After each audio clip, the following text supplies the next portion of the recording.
very special guest today, a friend of mine, Jamal Lockhart, and an even better and inspirational story from Jamal today. He's going to tell his pretty much his life story about his period of in his life when he was homeless and how he rose up out of that homelessness and into the position he's currently in now as a real estate investor. So, without any further ado, I'd like to introduce Jamal Lockhart.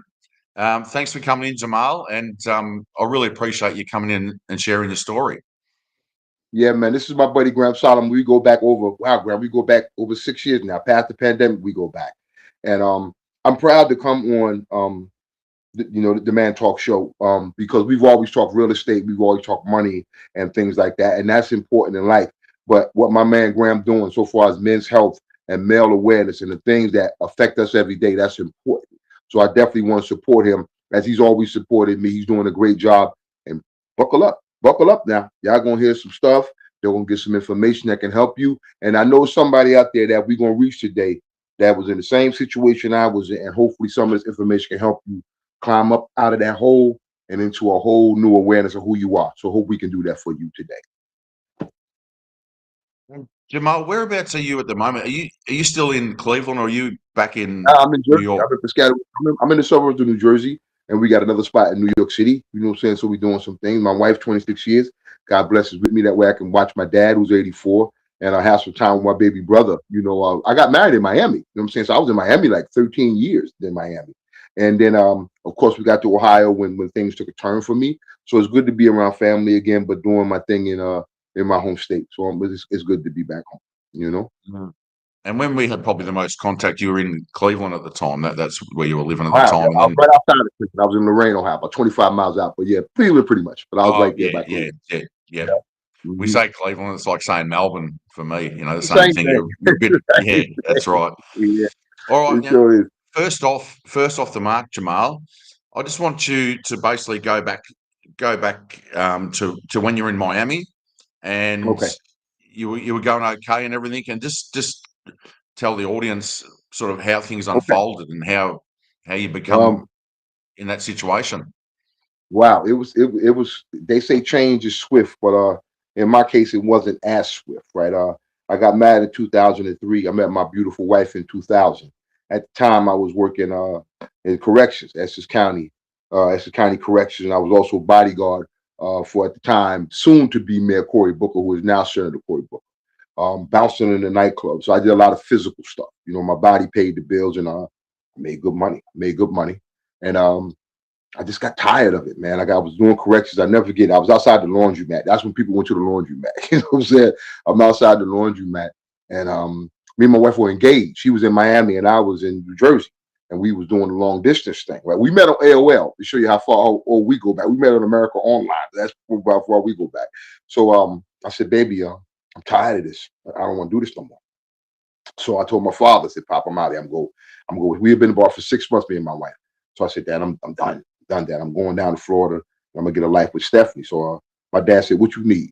I said, I need a duffel bag and a bus ticket.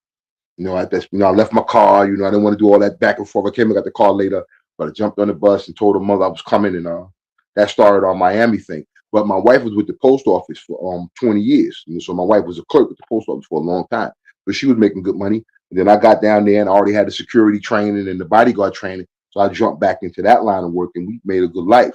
But every time we had an apartment, I remember from 700 to 880, right near my Dolphin Stadium. Then we went to Miramar, which is the upper suburb. Then we went across Highway 75, we was in a gated community. So we leveled up. Every time we got a little something, we got a little bit more and more. But the mistake that we made, and the crucial mistake that a lot of Americans make, is that we didn't have good financial literacy. We had a good time on our money. We made enough to cover our bills, but not really to live how we was living. We should have lived more modestly. You know what I'm saying? So we had a great run. Um, 2008 hit.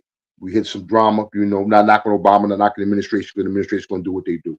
But 2008 hit, and a charge came up on me. Something I did years ago when I was younger, and I lost my pistol license. So the pistol license is security. If you can carry the weapon, besides being unarmed, you make more money. So that was a big chop for me.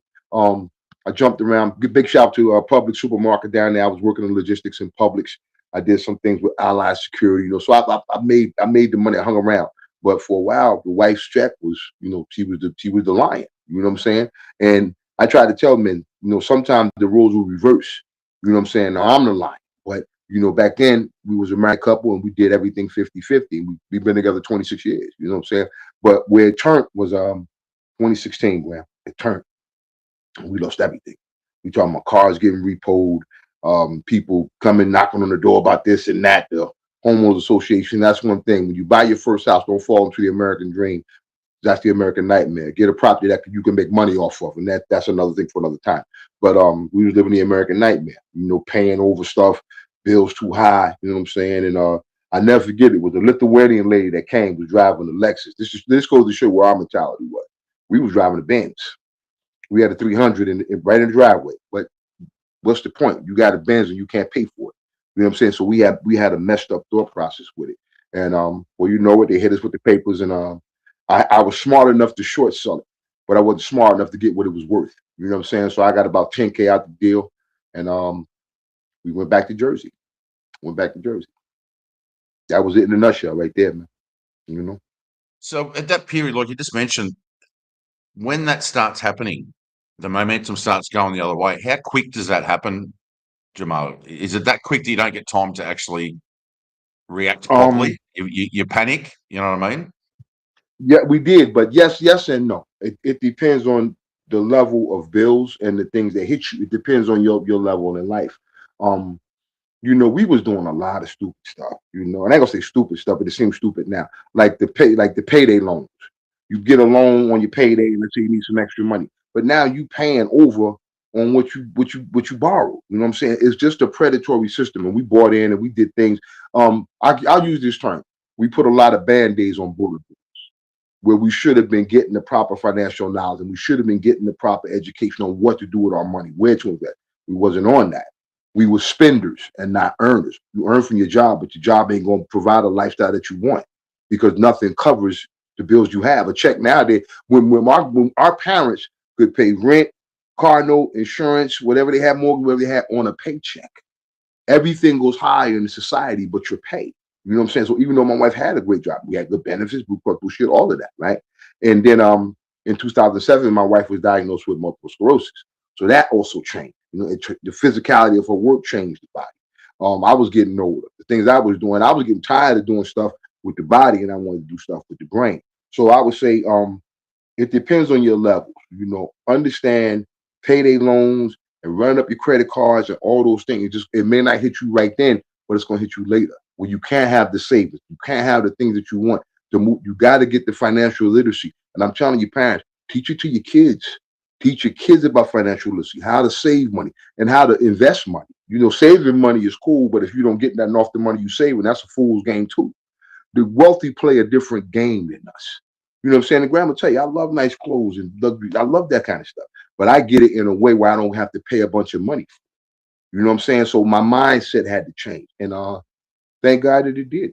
But yeah, so far as the speed of things, it depends on where you at. It can hit you quick if you ain't prepared, and it hits you slow if you got a little bit more time and you're a little smart. So it depends on the person. Mm. So when that hit and you went through the whole process, can you just Mhm. sort of run us through what your life looked like day to day, where you were living initially, and what resources you had to draw upon? How did that all look at the time, like day by day for you and your wife? First, when we came back to Jersey, this was before Ohio. When we came back to Jersey, we started doing the gig stuff. I did Uber, I did Lyft. I worked matter of fact, I worked at Sam's Club, which is Walmart. So I knew I did some industrial stuff. So I didn't go right back into the field that I knew I could do. I said, I didn't want, let me try something different. So we popped around and got some jobs. My wife did some online stuff and we worked. But New Jersey was expensive, still is. You know what I'm saying? We just in a better position now. But New Jersey is just expensive, man. Back at the time, we're talking about 2016, we came back to Jersey 2016. And we had to do something different, right? But we had some gig jobs, did Uber, Lyft. We did Uber and Lyft together, matter of fact. I was working and it wasn't, I wish I would have went to Ohio sooner, if that makes sense. You know what I'm saying? Maybe I should have chose a different state, but you come back to what you're familiar to. So we wasn't homeless at the time, but it was tough. It was tough. When we went to Ohio, that's when everything kind of fell apart. Once we got to Ohio, you know, it was just a completely different thing. Yeah.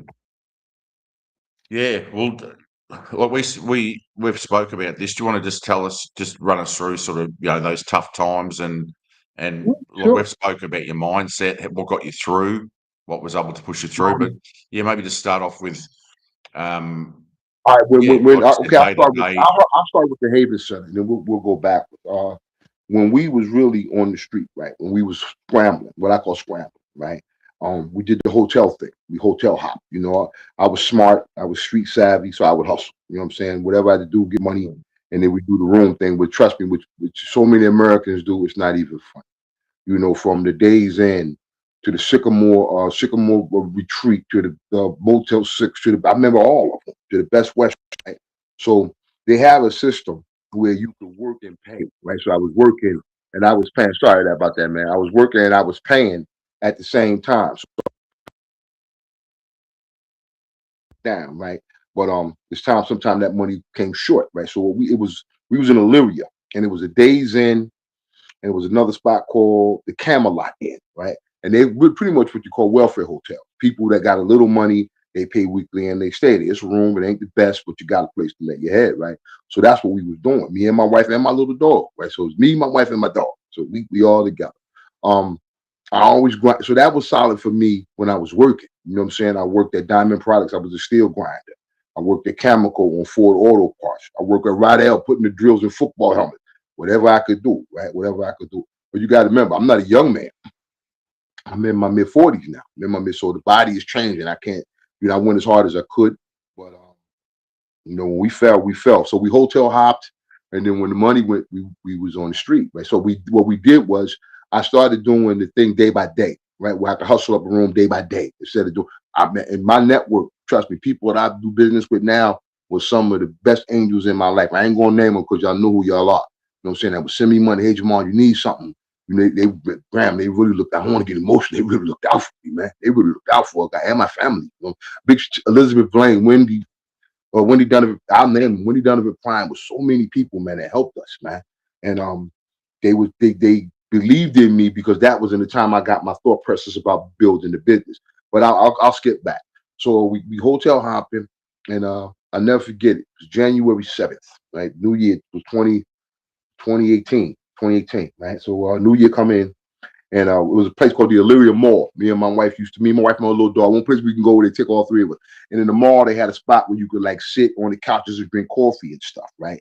So we would sit there. We would sit there from the time it opened to the time it closed. That gave me enough time to hustle or do whatever I had to do to get a room for the night, right? But we was running out of options. So call your 211. Every state, I'm gonna try to remember this out there. Every state has a local 211 number that you can call that will give you the resources for shelter and food and the resources you need. So, and I don't care if you don't get through. If you're out there on them streets, call 211, right? So I called 211, and they had two spots. They had the Catholic Charities and they had the Haven Center, right? Now remember, me being a family, okay, it was by myself, I wouldn't have cared, but I had my wife and my dog with me. So the Haven Center was the only one that took male and female where they could stay together. Catholic Charities, you had women on one side, men in another building, right? So thank God the Haven Center had took us in, right? So they took us in. We go there and register. I think I told Grandma's story. I faked some emotional dog papers and got my dog. So they took my dog in, but they put my dog on the roster. So we got really blessed. Like, but the Haven Center was a lifeline because at least I knew we had a bed and was stable. But so far as my mentals wasn't at the Gorilla CEO stuff. My mentals was in survival mode. Like I told Grandma, I did a lot. I stole, hustle, whatever I had to do. I did a lot of stuff I wasn't proud of. But that's the one thing that you learn when you're in that situation. You'll do whatever you need to do, but you still have to have a dignity about yourself. You don't want to lower yourself to the lowest level where you selling your body. I ain't knocking nobody that's doing what they got to do, but I never did nothing that I saw was out of bounds. You know what I'm saying? It's straight survival. If I got it, I'm gonna get you to get this. Now I wasn't on that, but if I got to get it, I'm gonna get it. So that's how I looked at the time. But I had a survival mode mindset. It wasn't a thriving mindset. Like how I'm gonna get through the next day, not the next 5 days. But that's how I really should have been looking at it. What I'm gonna do for the week, what I'm gonna do for the month. I didn't look at it like that. What I'm gonna do for Monday, Tuesday, to Wednesday, the Thursday. And when you short sighted like that, your steps are short sighted also. You can't step because you're not seeing beyond the problem. You're just dealing with the problem. But the Haven Center, big shout to everybody in the Haven Center in Lorain, Ohio. An amazing facility. I know it's changed since I've been there, but they helped out a lot. They helped out a lot. So when we stepped through the door, we signed up for our sister, the food stamps and the Medicare and all that stuff, and the things that my wife needed. We had clothes, so we always looked somewhat nice. We had clothes and things of that nature. Always had food for the dog, things like that. But we didn't have a roof, so Haven Center gave her a roof. So from January to January to January, March, about the end of March we stayed. So it was maybe about 90 days we were there. Or 90 days we were there. And during that period, Jamal, just run us through your mindset. Like because you've got a growth mindset. You always have, and you always will. You're always looking for solutions. You're always looking to move forward. So when you're in in that period, were you already trying to work out a plan? How do I get out of here? How do I Yeah, move to the next stage, like which would be yeah. to have your I own did. roof over I your head? did. Were you already thinking Yeah. that? And how did you keep your mind sharp Yeah, I was. in I was. But it's that different than when situation? it was for me it was different because I wanted to make sure my situation was stable before I could really make any moves. I knew where to work and all of that, right? But me and Graham, like we had like a pre-talk before y'all see this here, right? So the first thing I did was I wanted to understand all the programs that the Haven Center had. So the first day they sat us down, that we're gonna get your benefits, we're gonna get your food stamp, we're gonna get you all that type of stuff you need to get yourself together. They said we have a job board, right? So the job board, my first job, no, it wasn't my first job there, but my third job there was Chemical. I started working at Chemical is a company that does Ford industrial parts. So we did the parts for the Ford Bronco. So I was making parts for the Ford Bronco. He taught me robotics there. I learned how to work robotics on the 508. You know what I'm saying? I worked every machine that you could work there, right? And the thing about the Haven Center, it gave you structure because you had to do chores. Like I told Graham, I was cooking for 50, 60 people, you know what I'm saying, every day, cooking for them when I came off of work. But it gave you certain perks. Like when you work with the Haven Center, you got the barracks to yourself. So whenever, like how you get up in the morning in any homeless shelter, okay, certain ones that kick you out where you have to go out and then come back. Okay, we had one which is called a dormitory. So you could stay in the building, right? But you just couldn't be in the barracks, right? But when you work, look, that man got to go to sleep. My food was at a different time. You know what I'm saying? It's almost like not all-star treatment, but you get better treatment because you're doing what they tell you to do. You know what I'm saying? You get treated a little better. I was always on my chore. Like you get demerits and you get marks for the stuff that you do and the stuff you don't do. But if you're an undisciplined person, you won't get that.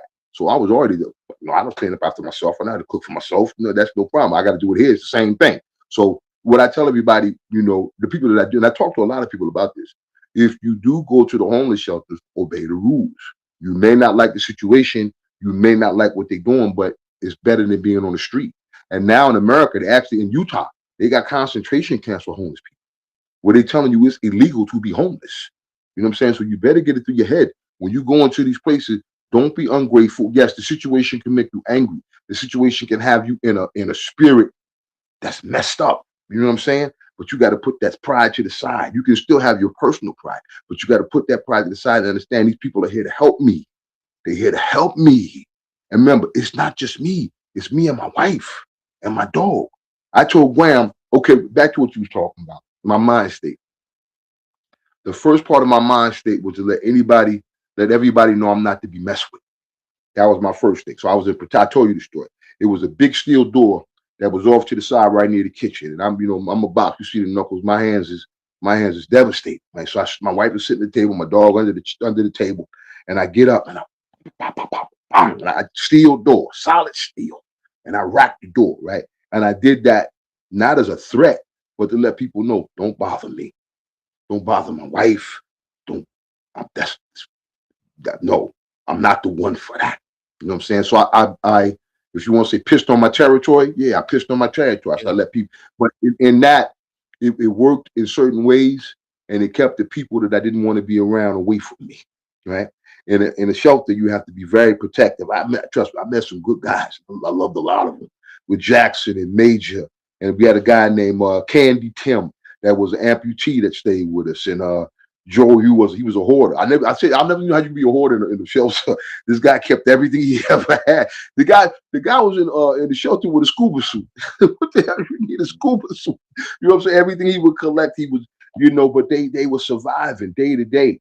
And then my buddy DJ, I was there too. Good shout out to DJ. He just got home from prison, matter of fact. We worked together at Chemical, and he had a term called career homeless, right? Now in Ohio, it's only two choices. You got Catholic Charities, you got the Haven Center, right?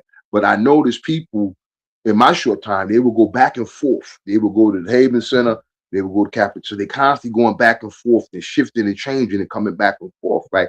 So my boy was like, man, they just want to be like that. I said, man, come on, nobody want to be like that. But I didn't understand the mentality. So I'm thinking like regular Jamal, not homeless Jamal. You know what I'm saying? He said, nah, Locke, you gotta understand. They do that because they don't want to try and achieve anything.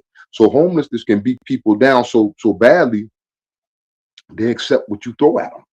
I wasn't on that.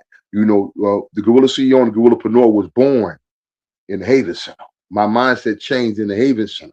Even though I was working, I was like, okay, if I'm working and I'm working in a state where I'm making less money than I made in Florida, I'm gonna be in the same situation in a matter of months. Excuse my French, fuck that. Let me start this business. So I started before I got to the Haven Center, when I was in the mall, I would listen to Jerry Norton, I would listen to Chris Crone, I would listen to Zach Ginn, all of them guys, man, Grant Cardone, all of them guys. My first contract for my first deal came from Jerry Norton in his quick starter pack. You know what I'm saying? I had an Obama phone. I was calling it on an Obama phone on Wi-Fi, no plan. So I started putting myself in the mindset by watching cats that had already done it. So by the time me and Graham had met, that's 2020, we had moved on. But the Haven Center got me my apartment. We already had a vehicle, we had a car, but we slept in the car too. We actually slept in the car for a while. So the Haven Center was a big part in just getting me even level. You know what I'm saying? They played a big part just me being okay. Not great, but being okay. And being able to have a peace of mind where I could plan. On the street, I didn't have time to plan because I'm thinking about my wife and the minutes and eating and all this type of stuff. And learning the pantry. To you guys out there, if you're in a situation, whether you're on the street or not, learn your local pantries. You can look it up on your computer, learn your local pantry. And I know it's getting tougher in this economy, especially in the States, but there are pantries. There are places that you can go in your state where you can get food. You can get food. You can go. And Graham knows I done lives right when I was doing the pantry stuff. You talk about Lutheran Church in Lorraine. You talk Yeah, Church of the yeah, Redeemer. You know what I'm saying? Church Beyond the Walls in Elyria. You know what I'm saying? A Vine in Lorraine. I worked at all of them. And I'm proud to say I fed thousands of people, not from an ego point, from the point where I was one of the person they helped to a person that was helping other people. You know what I'm saying? So it was a transformation for me. But yeah, that, that's where my headspace was. that's actually that's how I found out about your story, Jamal. I didn't know. And then one day we were doing a FaceTime. You're on your phone, and we were doing a FaceTime. Mm-hmm. You're going for your morning walk, and then Uh-huh. you're talking about it, and then you went in and you said, "Oh, I've just got to go in here, Graham." And I said, "Oh, where are you?" And you said, "I'm at a shelter." And I said, "Oh, why did?"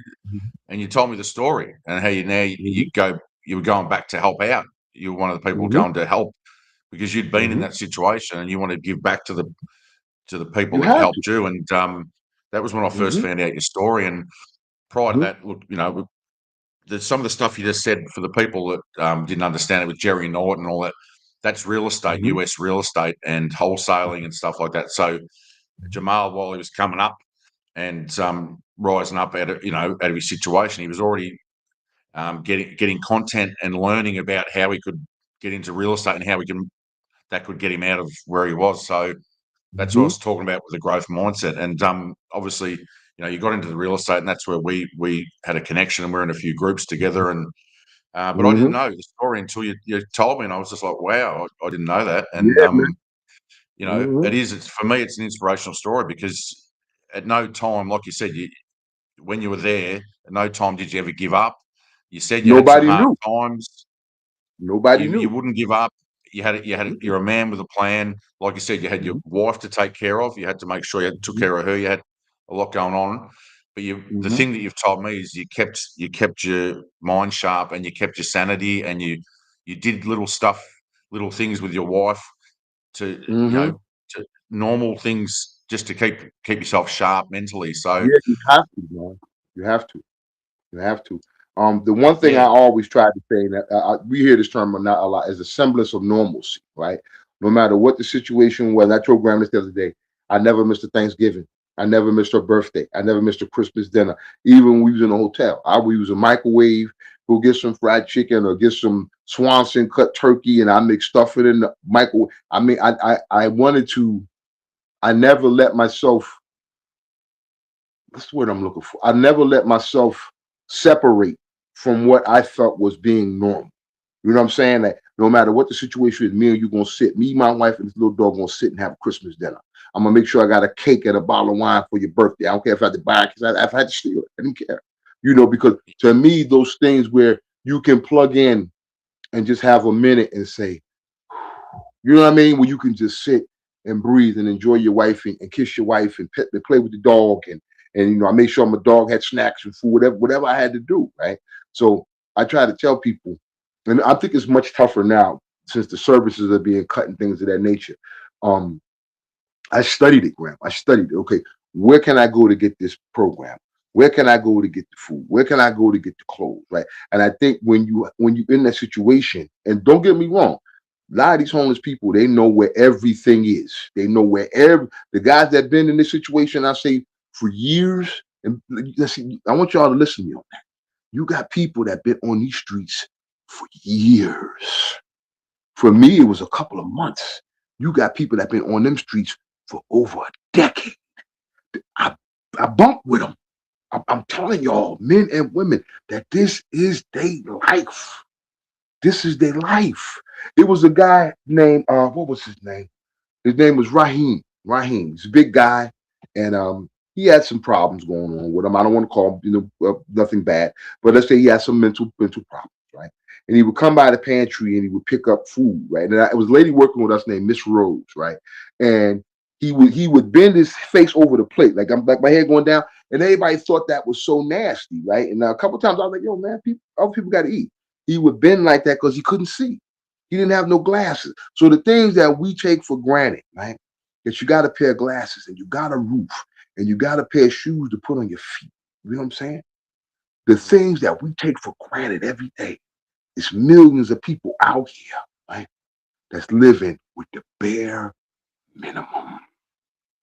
They ain't got no place to take a shower.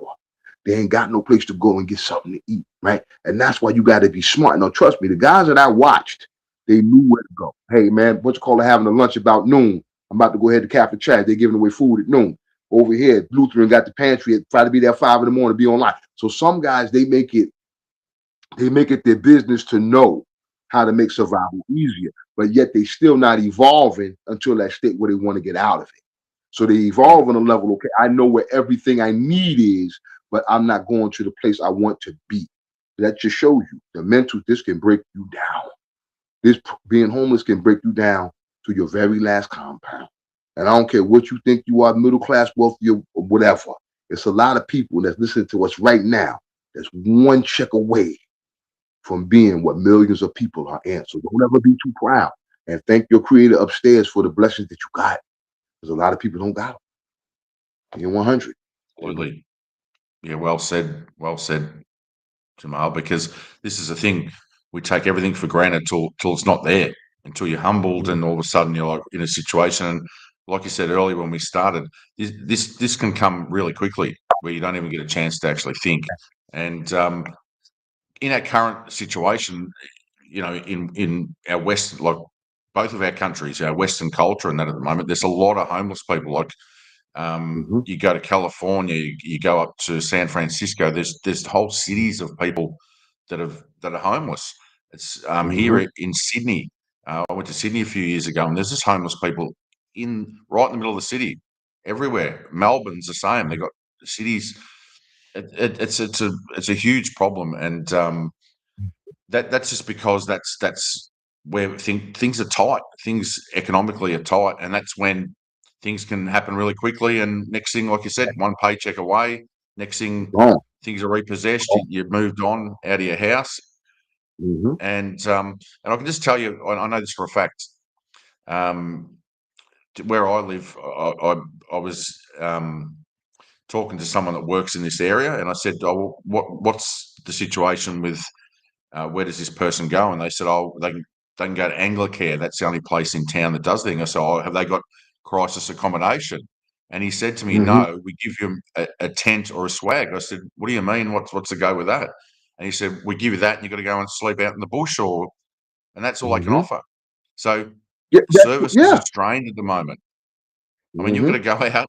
That's what So, um, yeah, America's like no you different. said, America's no different. In Lorraine, they had a spot called Tent City, right? Now, at least your government set up something where they're giving them a tent. You know what I'm saying? yeah, These people will go to Walmart and buy tents, whatever they could. They buy the plastic for the ground or whatever they need to sleep back with. And sometimes they have people that will come down because they knew Tent City was a thing. So they would bring them a bunch of stuff. They would bring them tents, just strangers would bring a tent, would bring a sleeping bag or maybe a mat or a small, like a little small, what do you call them thing? Like a small outside, I'll burn a stove where they could cook, stuff like that. But then the police yeah. come by and boot them out and boot them out. But it's like, that's what this, it's funny, Graham. It's not funny, but it's a shame that the governments have, and I don't make this a government thing, but I'm just speaking facetiously. It become a thing where it's rich and poor. It's no middle no more, and people think all the middle class. The middle class is working poor. That's just what it is. Middle class working poor. Because if you look at the middle class people that want, and I was one of them, that wanted the Benz in the front yard, and you ain't got no business structure. You got nothing that's going to support that lifestyle but the paycheck. You a fool. You a fool. And trust me, I remember this could happen to my parents. When we wound up in the projects, my mother worked for Fireman's Fund Insurance. My dad was driving trucks at the time, right? This was in the 70s. I'm born in 68. But I remember we lived in a spot called Villa Terrace in Maplewood, New Jersey, right? And we fell behind time, right? And I never forget it. It was January. It's funny, same time me. It was in January, and my parents were behind so far that they took the furniture out the house. It was so cold in the house, the fish froze in the fish tank. That's how cold it was. But we got to go to the projects because my grandmother, God bless her, Flora Ford, was the president of the Baxter Terrace Association, Tennis Association. So we had a hookup. So we moved right into the projects, which was cool. My mother still had a job. I grew up. I ain't say I grew up tough. You know what I'm saying? I got two parents. I went to private school. So I came up good. But I try to tell everybody, but is somebody in your family that went through what I'm going through. Okay, where you at, you watch it. Somebody in your family went through just what I went through. And sometimes you need to talk to them people to check yourself. You know what I'm saying? Hey, where did you make a mistake? What went wrong, what you did? Because like I said, if you spend outside your means, first mistake. If you're keeping up with the Joneses, second mistake. And if you ain't got a plan to bring in more income than you make, third strike. And you know what happens when you do the third strike? You out. You better understand that. Start talking to people that make mistakes so you don't make them. For real, you know? The other question I wanted to ask you about that period was what was the toughest thing or the toughest couple of things you had to go through? Can you remember? Like what Yeah, were things that were sure. really tough for you? Um, some of the toughest case, if you're talking on the street was the weather. The weather in Ohio's a cold place, the weather. We slept in a Oh shed one yeah, time. It was a spot. I gotta laugh at it now. It was a spot near the Elyria Mall, and they had a spot in the parking lot that would have like the shed you do for your tools. You want to make a studio, that type of stuff. But it was a guy that was so nice to me, right? And he said, "Brother, I know what you're going through. This is the warmest spot. When we close up, take this one." You see, so people give you kindness. You know what I'm saying? So the worst thing was the weather. One. Um, Second is when you start scrambling. Instead of having a plan for money, you be scrambling for it. Anything you chase is going to move further away from you. When you have a plan to get it, it comes to you. That's energy. That's law of assumption, law of attraction. The things I learned when I was sitting in the mall that I didn't have before. Instead, if you chase something, you're going to catch it every now and again. But truthfully, the things you chase going to elude you because you don't have the right mentality to draw it to you.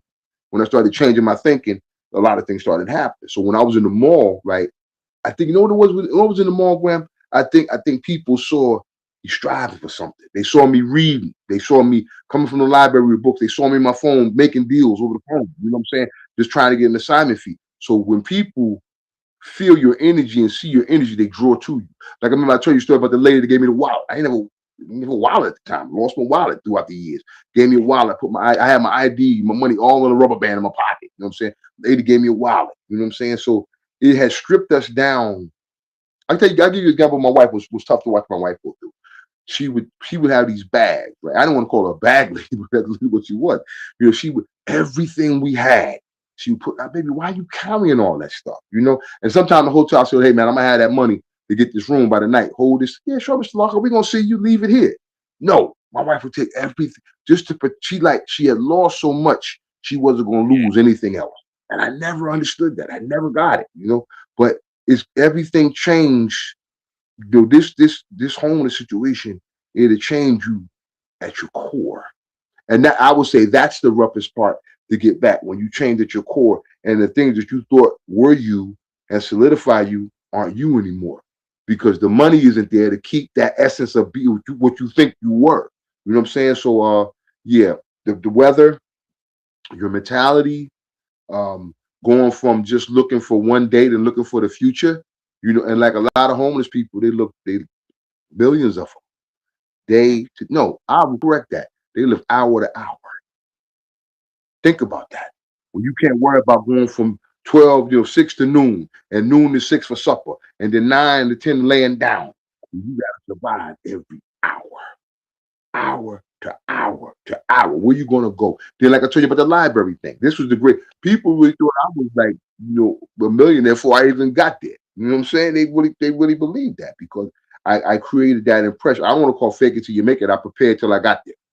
You know what I'm saying? But yes, weather, mentality, day-to-day grind, and the things that you lose in yourself that you have to put the pieces back together. Those are the most important things. Yeah, so do you feel like, it was almost like a stripping down of I suppose pride in that because when you're going well in that, you're a bit prideful, aren't you? We all are. We're all, you're Mhm. going well, and then all of a sudden it's You just like a lose it. stripping down. And I Hmm. suppose people say it's been, humbling. It doesn't feel humbling at the time. It feels not Yeah, very it good. does. But then from that point, you build yourself back up again, don't you? You sort of build Hmm. yourself back up, and you can Yeah, say you that have.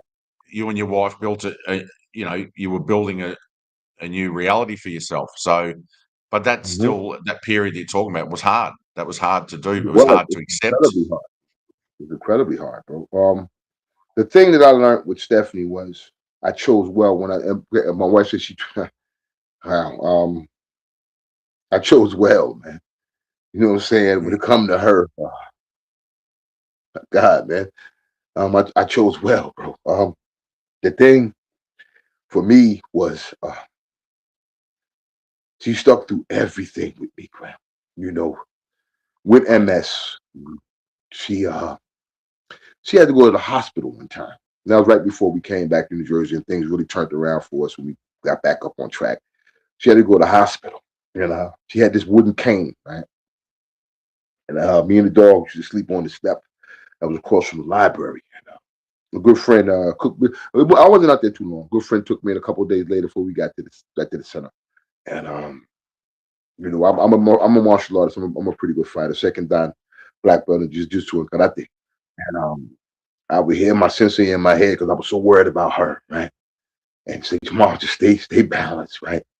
And it even changed my dog. I got a little dog. Like my dog was like turned into a pit bull, like just protecting me and in our area and our stuff, right? And I would go. It was a little side area. It was right near church. I used to sleep on the steps at. And I was out there training and doing my thing with the stick and everything. And I would hear my sensei just in my head. I would hear him in my head. It's like you have to come up with a plan, attack, move forward, right? Don't. It was almost to the point where retreat in this situation isn't an option. You know what I'm saying? I had to move forward, right? And my spirituality was in question at the time. You know what I'm saying? I love God, but me and God wasn't on the best of terms at that time. You know what I'm saying? And neither was me and the devil. But the one thing I want everybody to learn is, right, in this situation, you're gonna learn who you are. And it ain't got nothing to do with being no man and no woman. As a human being, you can truly learn who you are. You're gonna learn the step that you can take, and you're gonna learn the step you can't take. But me and Graham was talking, and we not scripture guys, but we do the best we can. To be a new you, you have to unalive the old you. You have to strip all of the stuff down that holds you back. And you don't even know what this is. You don't even know what those things are until this happens to you, right? And it's easy to get emotional, especially when I'm talking about my wife, because the divorce rates. Graham knows what it's like to go through a divorce and things of that nature, and and I think the young people, and I'm blessed with my wife. A lot of women and men look for every reason to leave. I had a reason and a woman that used every reason to stay, and she never left my side on nothing. And I mean, followed me from Florida to New Jersey to Ohio, and then back to Jersey. And things are great for us now. They are. But to find the type of woman, God has truly blessed me. And I'll tell you, through all of the, I want to thank people. April Henson, I want to thank you. First Lutheran Church, Pastor Tim, Pastor Bishop Howard, and these guys I remember. I never forget. I went to church, and I'm not the most, but a church is a good haven. If you have to, okay, this is one tip on the funny side. Get with a church. If you're homeless, find the nearest church and get with them. Not on no pity stuff. Go in there and learn about yourself. But then you can find out the programs that people. I got so good with the churches. They come looking for me. Like where's Jamal? Jamal knows what's going on, right? So I got invited to Pastor Howard's church, right? And he used me in a sermon one time, right? And I'm sitting there front row, me and the wife, and that time we had our apartment, and he says one day. He said, I see that brother walking with a briefcase. I see that brother walking. We're talking about when I was going back and forth to the library, what I call the office, going back and forth to the office, right? And he said, I see him all the time because he knows that one day he gonna hit. One day that God gonna open up them floodgates for him. And I was like, and I talked to, I put my little dollar in the collection plate. You know what I'm saying? I have much, but I put a little dollar in the collection plate. And I talked to him. I said, why you bring me up like that, man? I wasn't embarrassed, but why you use me? And he said, because you are the embodiment of what I said. That you're gonna believe that. And one day God gonna make this all. And y'all, God has blessed me. This man right here, been knowing me since I come out of it. He didn't even know what I was in because my mindset wouldn't let anybody know what I. They knew I went to the charities and stuff and help because I was coming out of it. You know what I'm saying? But with Graham, my name has touched countries that I ain't even stepped foot in. I have talked to people all over this world. I've built real estate systems. I've built AI systems. I've done comics. I've done clothes. All because I knew that I would get out. That there was no way out. And you have to. And I will tell the audience this: make the decision that when you plant your flag, right, wherever you at, if you're in the situation of being out there, you got to plant a flag where you say, "I'm gonna get out of this, no matter what it takes." And you got to look at it as, no matter what I got to go through, I'm gonna get out of it because you gonna get hit with so much stuff, Graham, and it seems like you surrounded with the stuff you get. Like it was 5 or 6 people in a circle just punching you because it come from everywhere, right? And it really does. But you got to plant that flag in the middle of all the blows and say, no matter how hard y'all hit me, I'm getting out of this. You can't none of y'all stop me. You got to do it that way. You really do, man. You do. You know. There's a couple of things I just want to just say, Jamal. The first thing is you've said this a few times when we've talked about how life just hits you in the face, and I think Mike Tyson says, doesn't matter how much you train, doesn't matter how prepared you are, sometimes you're just going to get life's going to punch you in the face and knock you down. And I mean, he was the Mm-hmm. greatest in the world, and he's got the score on the board to say that, and he's right. You think you're Mm-hmm. going all right, you think you got everything, you're in a great space financially. Things can hit you, so never be too arrogant to think that that can't happen to you because it can any Mm-hmm. minute. But the thing I really wanted to pull up and say was, you know, money's great, all this stuff's great, but you've got something that only a few people on the planet have experienced, and that is you've gone through thick and thin, and you've got a wife and a partner Mm-hmm. that is stuck by you. You've stuck by Mm-hmm. her. That Mm-hmm. is to me that's a great love story. For me personally, because you can have all these things on the Titanic and all these movies, and they're all love stories, but this is real life, and people, you two having each other's back and sticking together, and it's a beautiful story. And Yeah, man. you know, Yeah. you both should be proud of yourself for being there for each other and going through all the hard yards. So congratulations You know for you and something? you and your wife sticking together With and with coming out the us, other my wife side. really, she and like it's she say things, and I love sometimes I think just probably pump my head up, but she said when we first got married, and like when I got into the real estate thing, and when I came out of it, and then we went through it, and we came out, she said I always saw greatness in you, right? And you know that goes a long way, but I see greatness in her. You know what I'm saying? And you know something that's funny when you married as long as we've been married, you even love the things you don't like about a person. You know what I'm saying? It's funny because like she'll do certain things that used to get on my nerves. Now I just laugh. You know, things I do get on her nerves and she'll just laugh. But I was blessed in that for us it's truly till death do us part. That's for real for us. And I Beautiful, mate. trust me, That's I haven't been beautiful. perfect. She's perfect. But when it come to the situation that we was in, she stuck by me. I mean, walking in the cold and all the stuff we went through to the time we got our first contract in 2018 for $3,000. You know what I'm saying? She been there through the losses, so she deserved all the victories. You know what I'm saying? She been through Right. all of the losses. So she did like when we lost all our stuff, like when you lose all your furniture and storage and all your memories and stuff. We lost our marriage, like we lost our marriage, what do you call it, the wedding album, all of that stuff that people hold so dear. But the one thing I learned is the material things mean nothing. Even the things, it's almost like this. You have to leave in the situation that we were in, right? You have to leave all of that stuff in the past just to move forward. If you we lost the condo, then you can't get the new condo or the new house or whatever that's going to be. You know, I will never make financial mistakes like I made in Miami again in my life ever. Yeah, yeah, Credit on yeah. point, corporation on point, trust in front on point. I will Yeah. never live like I lived before because that's where they want. And now in this economy, the way this is now, you cannot live like that. Yeah. Going out and You've blowing money. educated yourself, haven't you? Yeah, You've educated yourself. you can't, Ram. You cannot. And trust me, I was a dude. Trust me. Me and my wife, we first got married. We went to some of the hottest clubs in Miami. We drove the Audi. We drove the Benzo. I had the little joint, the little sports Chrysler joint. You know what I'm saying? I had a motorcycle. You know, all the stuff that you think is important. But one thing I noticed with the guys in Ohio, all of that toy stuff, don't remember, they might have had stuff when they were working, but the boats and the truck and Ohio workers that are retired, I saw a pattern, and I'm a watcher type of person. They get a boat, they make sure the house is paid for, they get a truck, and maybe they get a Harley Davidson or something like that. But it's after they're retired and done their stuff. And retirement ain't what it was. But Yeah. they wouldn't do all that in their younger time. They did it when they were more retired and they were more settled. And I learned that talking to the guys in the pantry. These guys were retired, good money, and they would just come or whatever money they could do with their pension. They would come to the pantries. I would talk to those guys. So I would talk to everybody that could teach me something, even at that level. I've met guys.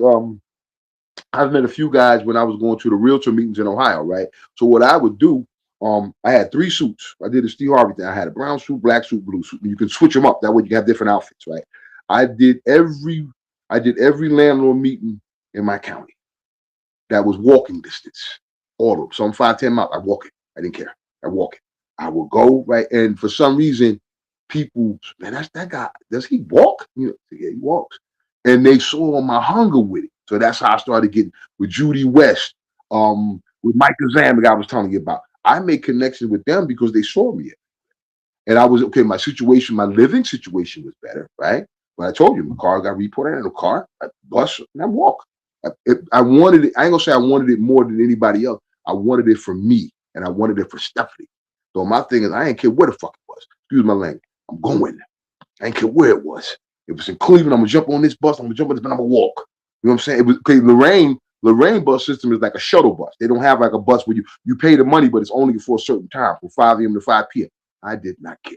As long as you got me close, I'd walk. I used to go to the VFW, right? I used to go to the ones in the, Lorraine County College. And there was 2 campuses I would go, one in the Larry, one in Lorraine. I didn't care where it was. I did not care. Wherever I could go to get this information, the hobnob and network with the people I had to talk to, I did it. I didn't care. If my suit like it was too big or a little bit baggy, I didn't care. I dressed for the part. And Graham know I love clothes. Graham know I love clothes. You know what I'm saying? But when you're in a situation, you got to put down that pride and say, okay, I'm gonna wear what God got on my back, and I'm gonna go do this, and I'm gonna get it. And I didn't care who was in the way. And I had even at that point, I was little money. You know what I'm saying? But I was shaking hands with millionaires, guys that own blocks of properties, guys that own half of Brooklyn Zoo in Cleveland, Maple Heights. You know what I'm saying? I did it. I didn't care about nothing. But I had a different mindset then. When I came out the Haven Center, all gloves was on, and like Graham just with Mike Tyson, everybody tough till they get punched in the face. But I was tough because I got punched in the face and I got kept going. And I got punched in the face more than once and kept going. That's what you got to decide. Life will punch you. Like what Rocky said, life will put you on your knees and keep you down if you let it. But don't blame nobody for your situation. The first person, and it's not so much blame. Let's say it's acknowledgement. I acknowledge the mistakes that I made were my own mistakes. I ain't gonna blame the government. I ain't gonna blame mom and dad. I ain't gonna blame how I was raised. The situation is my fault. And once you do that, your mind can say, okay, it's my fault. Now, how do I solve the problem? That's how you shift. You got to acknowledge it first, you know? Yeah. And well, Jamal, like I said earlier, I met you later on down the track when you're back on your feet. You were in real estate. We were in some Mm-hmm. groups together. One of them was our good friend Ben Lovro in the Investor Syndicate. And just to give people an idea, because of how you are, like you know, you would run these groups. You would run them. Ben would not turn Yeah. up. Ben would get caught up on something, and you just get on there in front of all these people and ad lib Mm-hmm. and run the group. And Mm-hmm. I knew that I didn't know your story back then, but I knew there was something special going on because you could just take over a group with no, you didn't have any time to prepare, and like you said, you'd hustled before, you knew how to Mm-hmm. talk to people, you knew how to get stuff done, and you had a sharp mind, and that's, you know, that was developed over a period of time through tough times, and then Yeah, man. you come out the other end, and it's been an advantage for you. You've had to Yeah. really sharpen your mind. So yeah, we had some Yeah. good times there. I actually just thought of something. We actually did like a one-on-one with one of the people that were struggling in the group, and I remember Yeah. going in there, and this is where you find out real people, like the effort you put in and what you taught that guy and what you told that guy. And I could see the compassion, and because he told the story, he actually started crying when he was telling us his story and everything. Yeah. And I remember that. you Wow. just I linked, remember you just that. Yeah. yeah, Yeah. yeah, and you just it was all virtual because we were doing this, but you almost gave Mm-hmm. him a virtual hug, calmed him down, and pepped him up and and basically on the spot gave him some solutions, some stuff to work with, and he walked out of there Mm-hmm. beaming. And Mm-hmm. I'll never forget that because that's a sign of somebody that's got compassion in their heart, that's been through some Got stuff and cares about other human beings. And I saw that you. unfold in front of me, and that's why I've always kept in contact. We've always kept in contact in that because Always been friends. I think our it's not just friendship about is real something that estate transcends everything. and Yeah. money and that. It's about being a good human being. Yeah. You can Yeah. have all the rest of it and be an a hole, or you can Mm-hmm. have it and be a good human being. You know what I mean? And Exactly. I believe that what you guys have been through, as tough as it was, has made you better human beings. You were already good human beings, but it just made Mm-hmm. you more compassionate and understanding of other people's situations. And um, Mm-hmm. I've seen you in these scenarios. I've been there with you, and it's made you a Mm-hmm. better person. So you know, I just applaud both of yous I think you for too, man. never Yeah, giving up man. and rising No. up out of your situation. Yeah, you got to, man. But I'll give your audience this. I know we're going long. Um, in this type of situation, you're going to be two types of people. Like Graham said, the softer side of me was created because I went through what I saw others was going through. So that created the hard side, right? But it Yeah, also made me a very dangerous person. Right? It made me a very dangerous person. And I don't mean dangerous in a bad way. It made me dangerous in a way was I didn't care who said I can't, won't, or don't. I ain't care about none of that. I ain't care about none of that. Like with the AI stuff. And I want to bring your people some stuff. So They know what's going Yeah. on. So we're gonna get them a Yep. little nugget. We get out of here. Silverback, you with me? I think. Hold on a second. Let me get up here. I think he is with me. He should be with me. But if not, we won't do it. But I just want to get you guys some. Most definitely want to get you guys some information on some stuff. But if not, I will do it the right way. There we go. There we go. Okay. Silverback, you with me? I'm here and with you. Just let me know what you need, and I'm ready to help out whenever you're set. Okay, I'm with my man Graham Solomon on the ManTalk Podcast, and we need some information nationwide on homeless resources like 211. Give them a little listing and read them off, please, so people that are homeless is in a situation that listen to this podcast and need that information can get some help. And we're gonna go nationwide, United States.